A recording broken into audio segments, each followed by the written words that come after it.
Good afternoon, ladies and gentlemen. I'm sorry we had a last-minute delay occasioned by another issue, not this one. The debate over whether to lift the ban on homosexuals in the military has, to put it mildly, sparked a great deal of interest over the last few days. Today, as you know, I have reached an agreement, at least with Senator Nunn and Senator Mitchell, about how we will proceed in the next few days. But first, I'd like to explain what I believe about this issue and why, and what I have decided to do after a long conversation, and a very good one, with the Joint Chiefs of Staff and discussions with several members of Congress. The issue is not whether there should be homosexuals in the military. Everyone concedes that there are. The issue is whether men and women who can and have served with real distinction should be excluded from military service solely on the basis of their status. And I believe they should not. The principle on which I base this position is this. I believe that American citizens who want to serve their country should be able to do so unless their conduct disqualifies them from doing so. Military life is fundamentally different from civilian society. It necessarily has a different and stricter code of conduct, even a different code of justice. Nonetheless, individuals who are prepared to accept all necessary restrictions on their behavior, many of which would be intolerable in civilian society, should be able to serve their country honorably and well.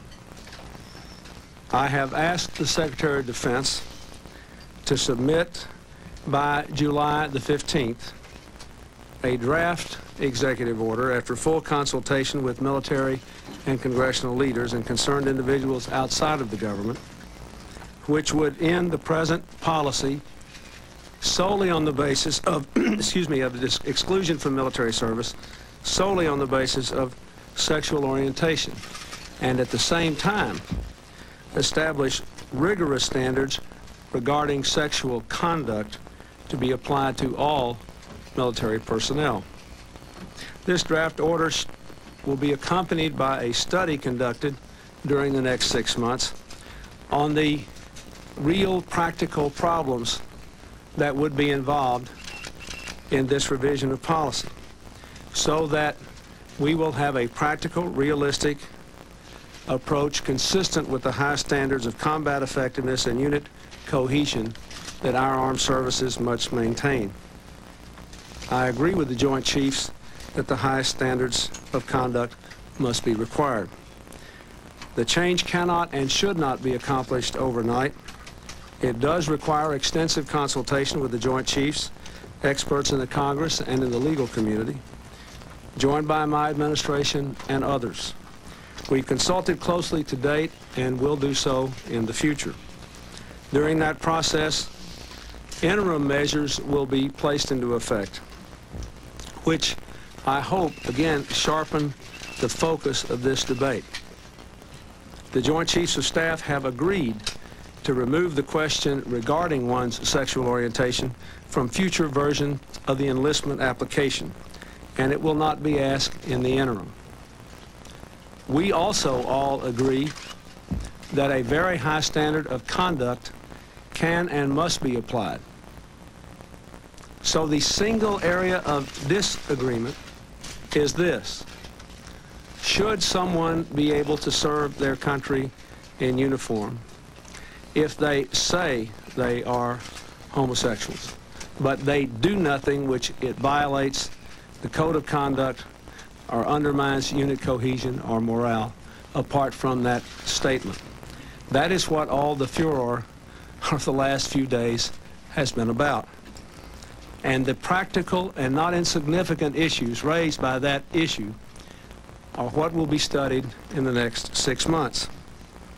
Through this period ending July 15th, the Department of Justice will seek continuances in pending court cases involving reinstatement, and administrative separation under current Department of Defense policies based on status alone will be stayed pending completion of this review. The final discharge in cases based only on status will be suspended until the President has an opportunity to review and act upon the final recommendations of the Secretary of Defense with respect to the current policy. In the meantime, a member whose discharge has been suspended by the Attorney General will be separated from active duty and placed in standby reserve until the final report of the Secretary of Defense and the final action of the President. This is the agreement that I have reached with Senator Nunn and Senator Mitchell. During this review process, I will work with the Congress, and I believe the compromise announced today by the senators and by me shows that we can work together to end the gridlock that has plagued our city for too long. This compromise is not everything I would have hoped for or everything that I have stood for, but it is plainly a substantial step in the right direction. And it will allow us to move forward on other terribly important issues affecting far more Americans. My administration came to this city with a mission to bring critical issues of reform and renewal and economic revitalization to the public debate, issues that are central to the lives of all Americans. We are working on an economic reform agenda that will begin with an address to the joint session of Congress on February 17th. In the coming months, the White House Task Force on Health Care, chaired by the First Lady, will complete work on a comprehensive health care reform proposal to be submitted to Congress within 100 days of the commencement of this administration. We will be designing a system of national service to begin a season of service in which our nation's unmet needs are addressed, and we provide more young people the opportunity to go to college. We will be proposing comprehensive welfare reform legislation and other important initiatives. I applaud the work that has been done in the last 2 or 3 days by Senator Nunn, Senator Mitchell, and others to enable us to move forward on a principle that is important to me without shutting the government down and running the risk of not even addressing the family and medical leave issue, which is so important to America's families, before Congress goes into its recess. I am looking forward to getting on with this issue over the next 6 months and with these other issues which were so central to the campaign and, far more importantly, are so important to the lives of all the American people. Mr. President, you had said federal court in California said that the military ban on homosexuals was unconstitutional. Will you direct the Navy and the Justice Department not to appeal that decision, and how does that ruling strengthen your hand in this case? Well, it makes one point. I think it strengthens my hand, if you will, in 2 ways. One, I agree with the principle embodied in the case. As I understand, I've not read the opinion, but as I understand that the opinion draws the distinction that I seek to draw between conduct and status. And secondly, it makes the practical point I have been making all along, which is that there is a not insignificant chance that this matter would ultimately be resolved in the courts in a way that would open admission into the military without the opportunity to deal with this whole range of practical issues which everyone who has ever thought about it or talked it through concedes are there. So I think it strengthens my hand on the principle as well as on the process. Mr. President, use a glass of water there, by the way, while I ask the question. Do you think, since you promised during the campaign, your literature put out a very clear statement, lift the ban on homosexuals in the military immediately? Do you think you didn't think through these practical problems? What have you learned from this experience in dealing with powerful members of the Senate and the Joint Chiefs?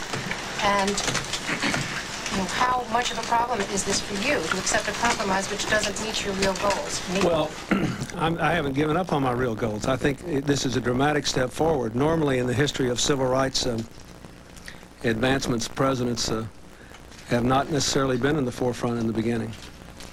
And so I think the fact that we actually have the Joint Chiefs of Staff agreeing that it's time to take this question off the enlistment form, that there ought to be a serious examination of how this would be done, even though they haven't agreed that it should be done, that the Senate, if they vote for the motion advocated by Senators Nunn and Mitchell, will agree. Senators who don't agree that the policy should be changed are agreeing that we ought to have a chance to work through this for 6 months and persuade them of that, I think is very, very significant.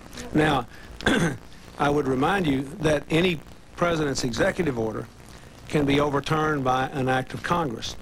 The president can then veto the act of Congress and try to have his veto sustained if the act stands on its own as a simple issue that could always be vetoed. But I always knew that there was a chance that the Congress would disagree with my position. I can only tell you that I still think I'm right. I feel comfortable about the way we have done this, and I'm going to maintain the commitment that I have. That you hadn't examined the practical problems, just answer that part of the question. Obviously, you didn't intend the first week. I'm sorry. No, I had always planned. I had always planned to allow some period of time during which policies would be developed to deal with what I think are the significant practical problems. This will, in effect, may reverse the process over what I intended to do, but there has to be a time in which these issues, these practical issues, are developed and policies are developed to deal with them. Obviously, you didn't intend the first week of your administration, given your promise to have the laser focus on the economy, to be seen around the country as Military Gay Rights Week. I wonder if, in retrospect, you think you could have done things differently to avoid that happening. I don't know how I could have done that. The Joint Chiefs asked for a meeting about a number of issues, of which this was only one. We spent a lot of time talking about other things. This issue was not put forward in this context by me. It was put forward by those in the United States Senate who sought to make it an issue early on. Well, I wonder, and I don't know how I could have stopped them from doing that. You don't think that in making the promise and then in promising to follow through on it early that you might have given rise to this, do you, sir? Well, I think it was pretty clear to me that we were talking about some sort of 6-month process days and days ago, and the people who wanted it debated now were not deterred by that, and probably a lot of them won't be deterred by the agreement announced today. I think that we must, they have the perfect right to do this, but the timing of this whole issue was clearly forced by the people in the Senate who are opposed to any change of the policy, no matter what the facts are. And I think that was their right to do, but they control the timing of this, not me. Two questions. First of all, just to make sure that we're clear on this, July 15th, this happens, period, regardless of what comes out at these hearings. Is that correct? The ban will be issued, or will be lifted, rather. That is my position. My position is that I still embrace the principle, and I think it should be done. The position of those who are opposed to me is that they think that the problems will be so overwhelming, everybody with good sense will change their position. I don't expect to do that. You definitely expect to do it. And secondly, I don't expect to change my position, no. What do you think is going to happen in the military? There have been all sorts of dire predictions of violence, of mass comings out, whatever. What do you think the impact of this is going to be in practice? For one thing, I think if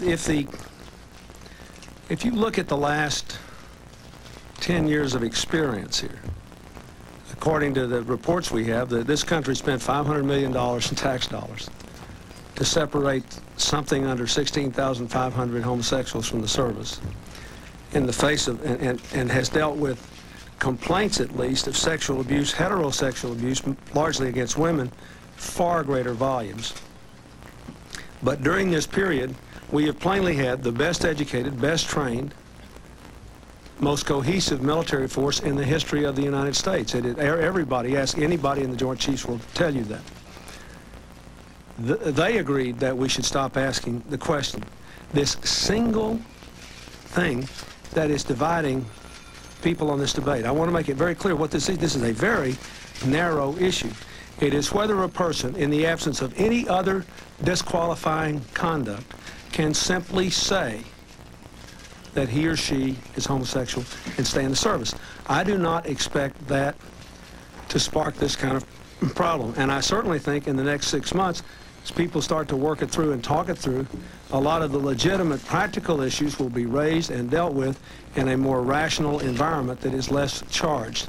That is certainly what I hope will happen. Mr. President. Thank you. You want to tell us what that other problem was we're working on?